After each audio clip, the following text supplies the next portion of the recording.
কেনে আছা ছাত্ৰ-ছাত্ৰীসকল আশা কৰো তোমালোকে ভালে আছা ই কক্ষালৈ স্বাগতম জনাইছো মই উপাসনা ভূঞা আজি আমি নৱম শ্ৰেণীৰ বিজ্ঞানৰ তৃতীয়টো অধ্যায় অণু আৰু পৰমাণুৰ পঞ্চমটো অংশ আলোচনা কৰিবলৈ লৈছো এইটো অংশত আমি মৌলৰ ধাৰণাৰ বিষয়ে আলোচনা কৰিম ছাত্ৰ-ছাত্ৰীসকল তোমালোকে ইয়াৰ আগৰ অংশত দুবিধ ভৰ অৰ্থাৎ আণৱিক ভৰ আৰু সংকেত গোট ভৰৰ ধাৰণা পালা এতিয়া মৌলৰ ধাৰণাটোৰ লগত কিন্তু এই দুবিধ ভৰ জড়িত হৈ আছে সেইবাবে আমি এই দুবিধ ভৰৰ ধাৰণাটো পালো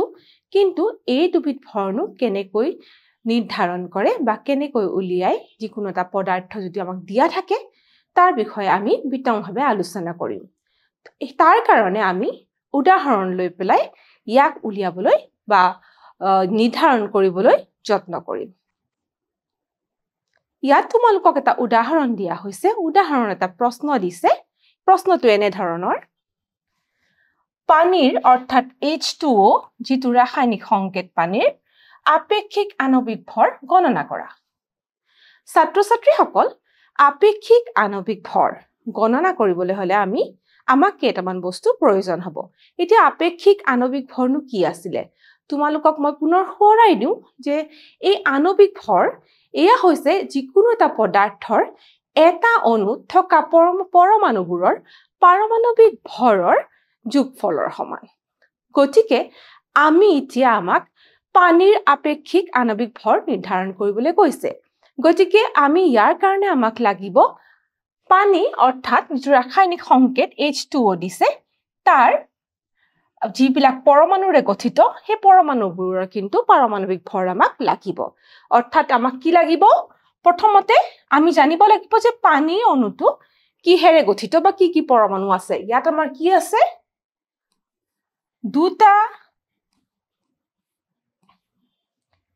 দুটা হাইড্ৰজেনৰ পৰমাণু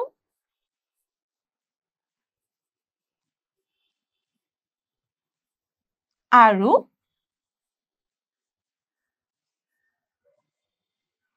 এটা কিন্তু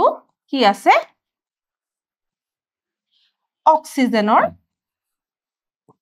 পৰমাণু আছে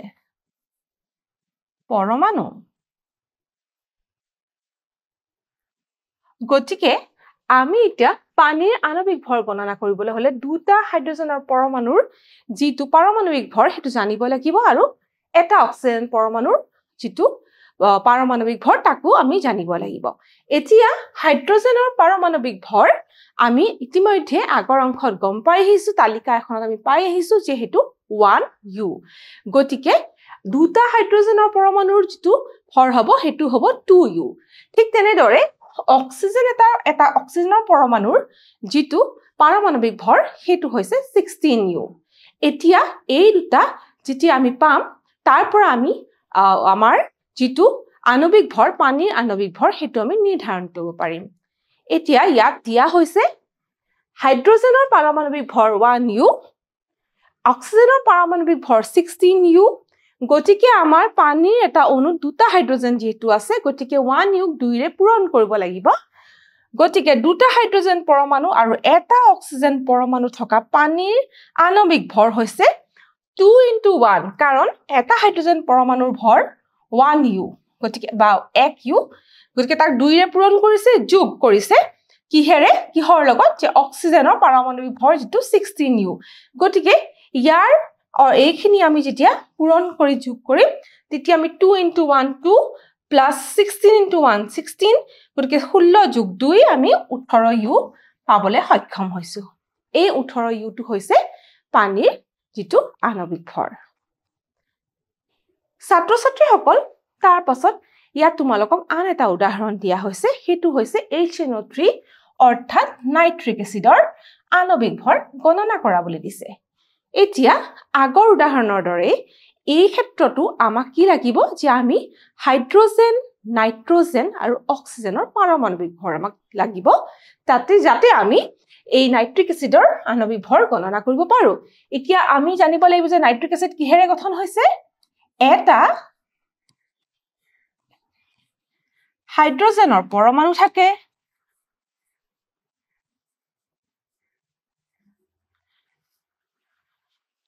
এটা নাইট্ৰজেনৰ পৰমাণু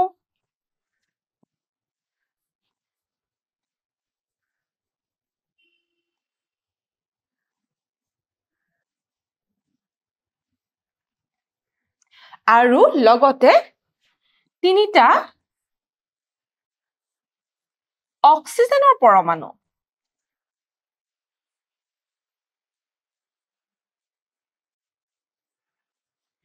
গতিকে এটা নাইট্ৰিক এচিডৰ যি অণু সেয়া গঠন হওঁতে আমাৰ কি হৈছে এটা হাইড্ৰজেনৰ পৰমাণু আছে এটা নাইট্ৰজেনৰ পৰমাণু আছে আৰু তিনিটা অক্সিজেনৰ পৰমাণু আছে এতিয়া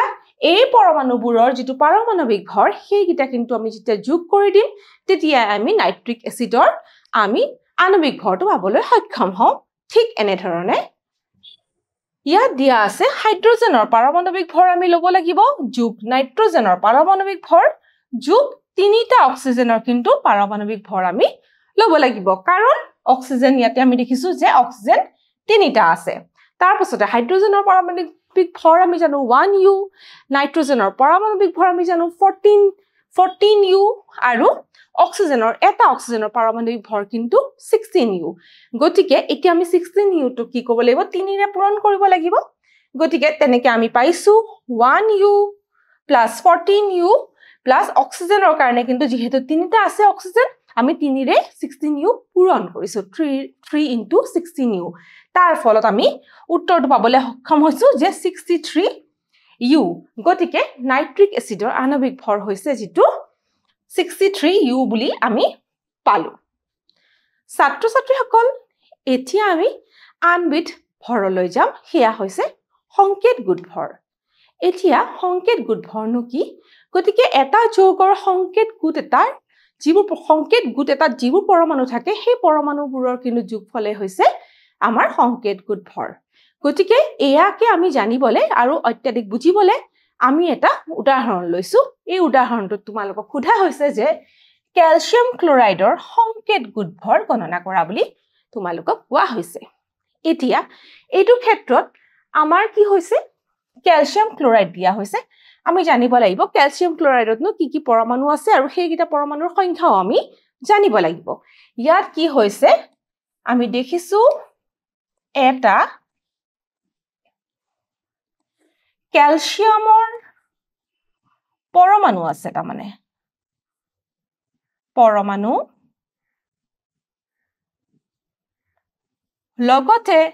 ক্লোৰিনৰ কিন্তু দুটা পৰমাণু আছে দুটা ক্লোৰিনৰ পৰমাণু আছে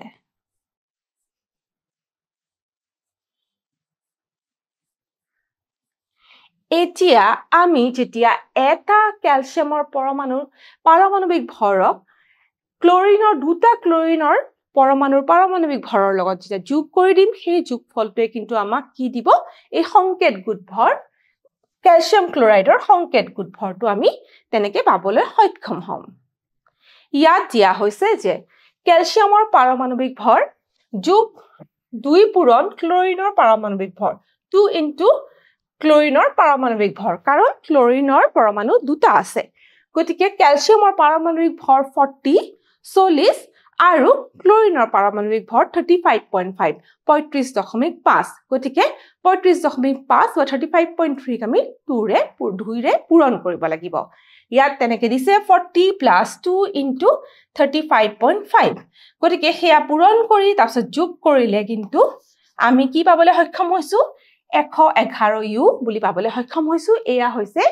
ক্যালসিয়াম ক্লোৰাইডৰ সংকেত গোট ভৰ ছাত্ৰ ছাত্ৰীসকল এতিয়া আণৱিক ভৰ আৰু সংকেত ভৰৰ ওপৰত আমি আলোচনা কৰিলো এতিয়া আমি আনটো ধাৰণালৈ যাব লাগিব যেটো মূল ধাৰণা খুব গুৰুত্বপূৰ্ণ ধাৰণা হেতু হৈছে মোলৰ ধাৰণা তোমালোকক ইয়াত দিয়া হৈছে মোলৰ ধাৰণা মোল কনসেপ্ট মোল বুলি ক'লেনো কি বুজো সাধাৰণতে মোল বুলি ক'লে তোমালোকে বুজিব লাগিব যে এটা পদাৰ্থত যদি 6.022 × 10⁻23 টা সেই পদাৰ্থৰ কণা থাকে তেতিয়া হলে সেই সংখ্যাটোকে আমি কিন্তু 1 মোল হে পদাৰ্থটো বুলি কওঁ ইয়াত দিয়া হৈছে 6.022 into 10 to the power 23 কণা পোৱা পদাৰ্থৰ পৰিমাণক মোল বোলা হয় আৰু কোনো পদাৰ্থৰ এটা মোলত থকা অণুৰ ভৰক মোলাৰ ভৰ বুলি কোৱা হয় গতিকে আমাক এতিয়াতে দুটা কথা কোৱা হৈছে মোল মানেনো কি হে আমি গম পালো লগতে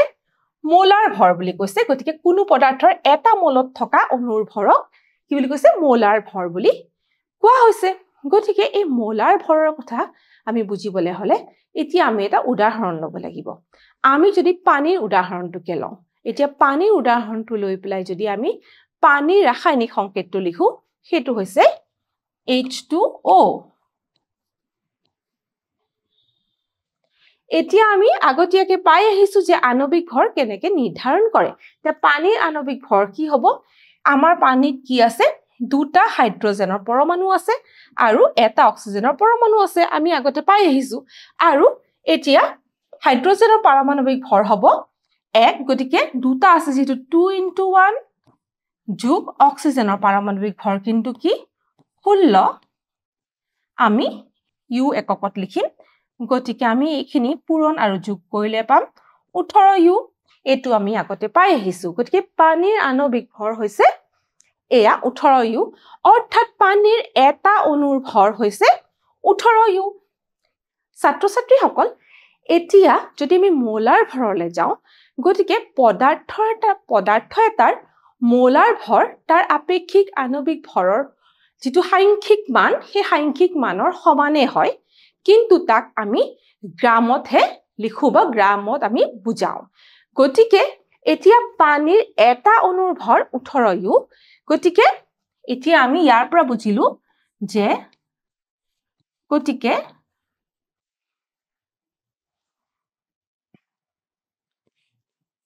পানীৰ মোলাৰ ভৰ কি হ'ব যেনেকে মই এইমাত্ৰ কলো তোমালোকক যে মোলাৰ ভৰটো আণবিক ভৰৰ সমানে হয় তাৰ সাংখ্যিক মানটো সমানে হয় কিন্তু তাক আমি গ্ৰামতহে লিখো গতিকে 18 হ'ব 18 কিন্তু আমি গ্ৰামত লিখিম কাৰণ মোলাৰ ভৰত কি হ'ব যে পানীৰ কিন্তু অণু কেটা থাকিব এই 6.022 into 10 to the power 23 টা কিন্তু পানীৰ অণু থাকিব গতিকে এই ভৰটো হৈছে 6.023 into 10 to the power 23 টা পানীৰ অণুৰ ভৰ অৰ্থাৎ ইয়াৰ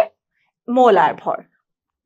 ছাত্ৰ ছাত্ৰীসকল ইয়াৰ পৰা তোমালোকে এতিয়া পানীৰ উদাহৰণটোৰ পৰা তোমাকে মোলাৰ ভৰনো কেনেকে উলিয়াই তাৰ বিষয়ে গম পালা এতিয়া ছাত্ৰ ছাত্ৰীসকল ইয়াত তোমালোকক দিয়া হৈছে 1 মোল কাৰ্বন পৰমাণু কাৰ্বনৰ উদাহৰণ লৈ পেলাই মোলাৰ ভৰৰ কথা তোমালোকক বুজাবলৈ চেষ্টা কৰা হৈছে ছাত্ৰ ছাত্ৰীসকল এতিয়া তোমালোকে চোৱা 1 মোল কাৰ্বন পৰমাণু 1 মোল কাৰ্বন পৰমাণুতনো কিমানটা কাৰ্বনৰ পৰমাণু থাকে হয় 1 মোল carbon পৰমাণুত 6.022 into 10 to the power 23 টা কাৰ্বনৰ কি থাকে পৰমাণু থাকে আৰু ইয়াৰ যেটো ভৰ হ'ব হেতু হৈছে 12 গ্ৰাম 12 গ্ৰাম বুলি দিছে গতিকে ইয়াৰ মোলাৰ ভৰ হৈছে 12 গ্ৰাম তাৰ পাছতে আমাক হাইড্ৰজেনৰ উদাহৰণটো লৈ দিছে যে 1 মোল হাইড্ৰজেন পৰমাণু 1 মোল হাইড্ৰজেন পৰমাণুত ঠিক তেনেদৰে 6.022 into 10 to the power 23 টা হাইড্ৰজেনৰ পৰমাণু থাকিব আৰু ইয়াৰ যেটো মোলাৰ ভৰ হেতু হ'ব 1 গ্ৰাম ছাত্ৰ ছাত্ৰীসকল তাৰ মানে আমি ইয়াৰ পৰা কি বুজিব পাৰিলো ইয়াত চোৱা 1 মোল যিকোনো কণিকা পৰমাণু হ'ব পাৰে অণু হ'ব পাৰে বা আয়ন হ'ব পাৰে 1 মোল যিকোনো কণিকাত কি থাকিব সেই কণিকাটোৰে 6.022 into 10 to the power 23 টা সেই কণিকা থাকিব এতিয়া 6.022 into 10 to the power 23 টা সেই কণিকা থাকিব বুলি ইয়াত কোৱা হৈছে তাৰ পাছতে গ্ৰাম হিচাপত সেইবোৰ কণিকাৰ আপেক্ষিক ভৰ গতিকে তাৰ পৰা আমি কণিকাৰ আপেক্ষিক ভৰটো পাম লগতে 1 মোল অণুৰ কথা কৈছে যদি আমি অণু লওঁ তেতিয়া কি হ'ব পৰমাণুৰ কথা আমি পাইছো বা যিকোনো যৌগৰে যদি আমি অণু লওঁ গতিকে 1 মোল অণুত 6.022 into 10 to the power 23 টা সেই অণুবিধে কিন্তু থাকিব বুলি কৈছে ইমানটা অণু আৰু গ্ৰাম হিচাপত তাৰ আণবিক ভৰটো আমি পাম ছাত্ৰ ছাত্ৰীসকল এতিয়া আমাক কিছুমান উদাহৰণৰ জৰিয়তে মৌলৰ ধাৰণাটো আৰু বিতংভাৱে আমি বুজিবলৈ চেষ্টা কৰিব লাগিব ইয়াত তোমালোকক এটা প্ৰশ্ন দিয়া হৈছে এই প্ৰশ্নটো কি চাও আহাচোন 52 গ্ৰাম অৰ্থাৎ 52 গ্ৰাম হিলিয়ামত আমাক কি লাগে যে মৌলৰ সংখ্যা নিৰ্ধাৰণ কৰিব লাগে 12 গ্ৰাম হিলিয়ামত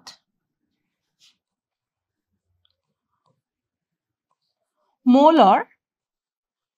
সংখ্যা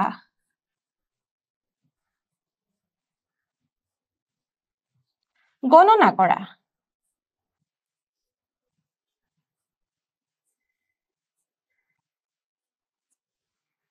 কিহৰ পৰা গণনা কৰি ভৰৰ পৰা গণনা কৰিব লাগিব এতিয়া হিলিয়ামৰ ভৰ দিয়া হৈছে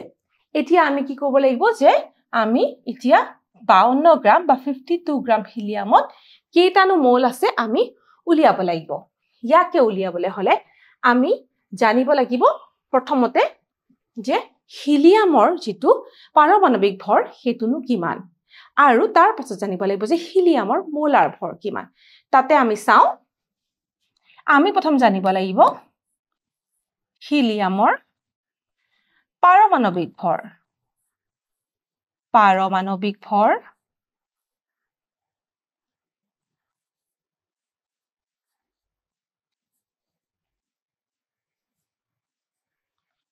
লগতে জানিব লাগিব হিলিয়ামৰ আমি মোলাৰ ভৰ তাৰ মানে 1 মোল হিলিয়ামৰ পৰমাণুৰ ভৰ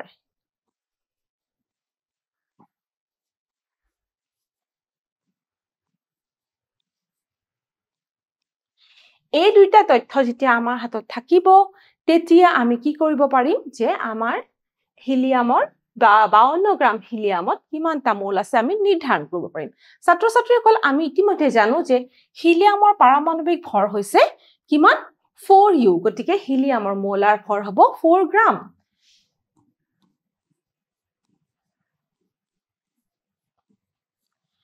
গতিকে আমাৰ হিলিয়ামৰ মোলাৰ ভৰ আমি গম পাইছো তাৰ মানে 1 মোল হিলিয়ামৰ ভৰ হৈছে 4 গ্ৰাম বা 4 গ্ৰাম গতিকে 1 মোল হিলিয়াম গতিকে 4 গ্ৰামত যদি 4 গ্ৰাম ভৰত যদি 1 মোল হিলিয়াম থাকে গতিকে 52 গ্ৰাম যেটো ভৰত কিমান মোল হিলিয়াম থাকিব তাকে আমি এতিয়া নিৰ্ধাৰণ কৰিব লাগিব ইয়াত তোমালোকক ধুনিয়াকে দেখুৱা হৈছে যে হিলিয়ামৰ পাৰমাণৱিক ভৰ 4u হিলিয়ামৰ মোলাৰ ভৰ 4 গ্ৰাম গতিকে এটা মোলৰ সংখ্যা নিৰ্ধাৰণ কৰিবলৈ হলে আমাক যেটো ভৰ দিয়া হৈছে হিলিয়ামৰ যেটো প্ৰডক্ট ভৰ তাক আমি মোলাৰ ভৰেৰে কি কৰিব লাগিব হৰণ কৰিব লাগিব প্ৰডক্ট ভৰ যেটো 52 গ্ৰাম অৰ্থাৎ 52 গ্ৰাম দিয়া হৈছে এয়া 52 গ্ৰামক আমি যেটো 4 গ্ৰাম 4 গ্ৰাম যেটো মোলাৰ ভৰেৰে হৰণ কৰাৰ লগে লগে আমি ইতিমধ্যে মোলৰ সংখ্যা যেটো n এৰে বুজাইছে তো মোল n এৰে কি বুজোৱা হৈছে যে মোলৰ সংখ্যা বুজাইছে n সমান মোলৰ সংখ্যা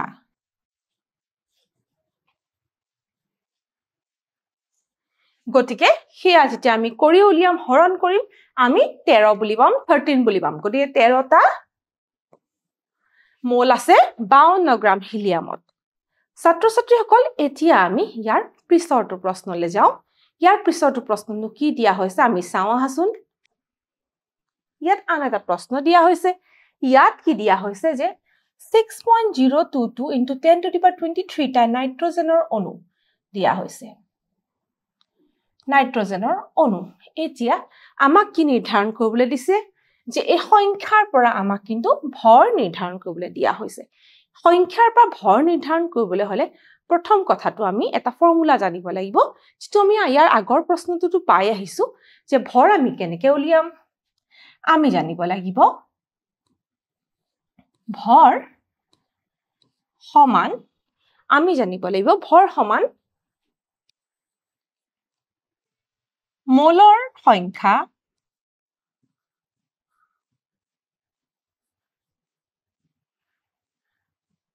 ভৰ সমান মোলৰ সংখ্যা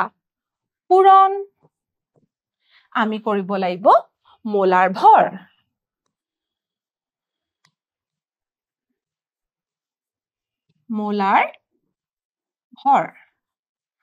গতিকে আমি যদি ভৰ উলিয়াব লাগে সংখ্যাৰ পৰা আমি এইটো ফৰ্মুলা এইটো লব লাগিব ভৰ সমান মোলৰ সংখ্যা পূৰণ মোলাৰ ভৰ ইয়াক যদি আমি এনেকৈ লিখো ভৰ মানে যদি আমি ইংৰাজীৰ সৰু ফলাৰ m লিখো সমান মোলৰ সংখ্যাক আমি ইংৰাজীৰ সৰু ফলা n এৰে বুজাও আৰু মোলাৰ ভৰক আমি ইংৰাজীৰ বৰফলা m এৰে বুজাম এইখিনিতে যেতিয়া আমাক এটা পদাৰ্থৰ অণু বা পৰমাণুৰ যেটা সংখ্যাটো দিয়া থাকিব কেটা আছে আৰু লগতে আমি এভোগাড্ৰোৰ সংখ্যা যেটো 6.022 * 10^23 হেতু আমি জানো তেনে ক্ষেত্ৰত আমি মোলৰ সংখ্যাটো কিন্তু আমি আন ধৰণে লিখিব পাৰো হেতু হৈছে n = capital N by small capital N not এই ফৰ্মুলাটোৰ অৰ্থ হৈছে যে মোলৰ সংখ্যাটো কিহেৰে পাম আমি যিমানখিনি সংখ্যা দিয়া হৈছে সেই নিৰ্দিষ্ট পদাৰ্থৰ অণুৰ তাক আমি যেটা এভোগাড্ৰো সংখ্যা n নতেৰে হৰণ কৰি দিম যেতিয়া আমি মোলৰ সংখ্যা পাম গতিকে এই ফৰ্মুলাটো আমি আকৌ এনে ধৰণে লিখিব পাৰো ভৰ সমান n by n not into m বা মোলাৰ ভৰ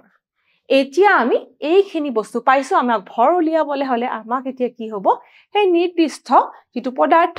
তাৰ অণুৰ সংখ্যা ইতিমধ্যে দিয়া আছে লগতে আমি যেটো এভোগাড্ৰোৰ সংখ্যা হেতু আমি জানো তাৰ পাছতে যেটো মোলাৰ ভৰ আমি নাইট্ৰজেনৰ মোলাৰ ভৰ কিন্তু জানিব লাগিব হয় আমি নাইট্ৰজেনৰ মোলাৰ ভৰ আমি উলিয়াব পাৰিম কাৰণ আমি এতিয়া চাম নাইট্ৰজেনৰ মোলাৰ ভৰ নাইট্ৰজেনৰ মোলাৰ ভৰ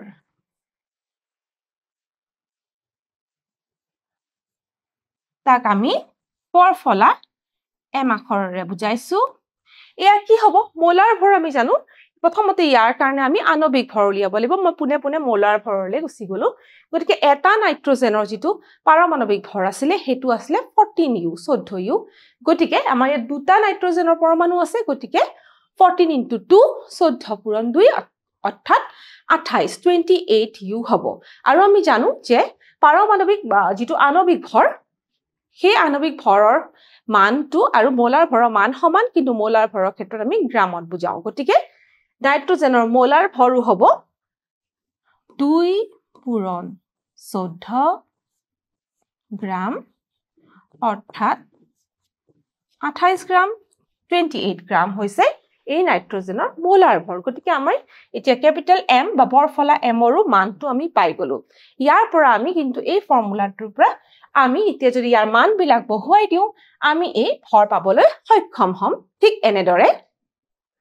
ইয়াত তোমালোকক সেইটোকে আকৌ দেখুৱা হৈছে যেটো মই ফৰ্মুলা দেখাইছিলো যে ভৰ সমান n by n not into m গতিকে ক্যাপিটাল M হৈছে নাইট্ৰজেনৰ মোলাৰ ভৰ যেটো 28 বুলি আমি আগতে পাই আহিছো আৰু ইয়াত কণাৰ সংখ্যা অণুৰ সংখ্যা দিছে 6.022 * 10^23 গতিকে ক্যাপিটাল N ৰ মান হেতু আৰু এভোগাড্ৰোৰ সংখ্যা যেটো আমি জানো যে এটা মোলত থকা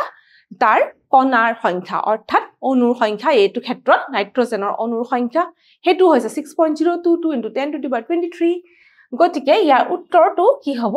এই দুটা যেটা ক্যান্সেল হৈ যাব আমি 28 থাকি যাব পূৰণ 1 অৰ্থাৎ আমি পালো 28 গ্ৰাম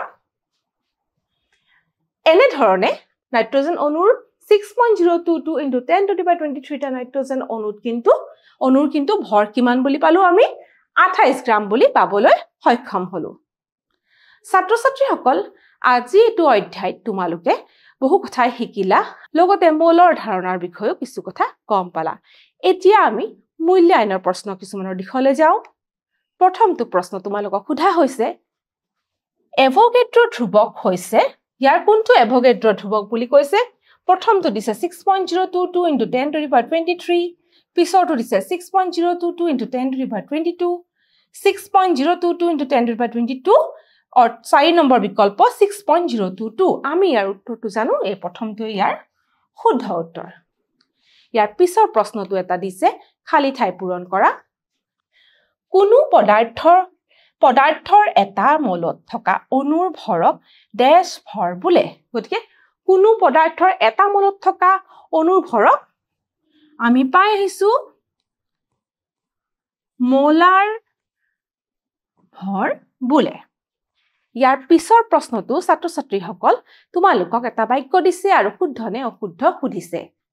ইয়াত সুধিছে 1 মোল অণুত 6.022 into 10 to the power 23 টা অণু থাকে হয় এটো একেবাৰে শুদ্ধ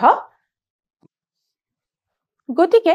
ছাত্ৰ ছাত্ৰীসকল আজি আমি আমাৰ এই অধ্যায়টোত মোলৰ ধাৰণা বিষয়ে বিতংকে আলোচনা কৰিলো আৰু কিছুমান প্ৰশ্ন উত্তৰো কৰিবলৈ চেষ্টা কৰিলো গতিকে আমাৰ এই অধ্যায়টো আজি ইয়াতে অন্ত পৰিলে পৰৱৰ্তী ক্লাছত আমি আন এটা নতুন অধ্যায় আৰম্ভ কৰিম ধন্যবাদ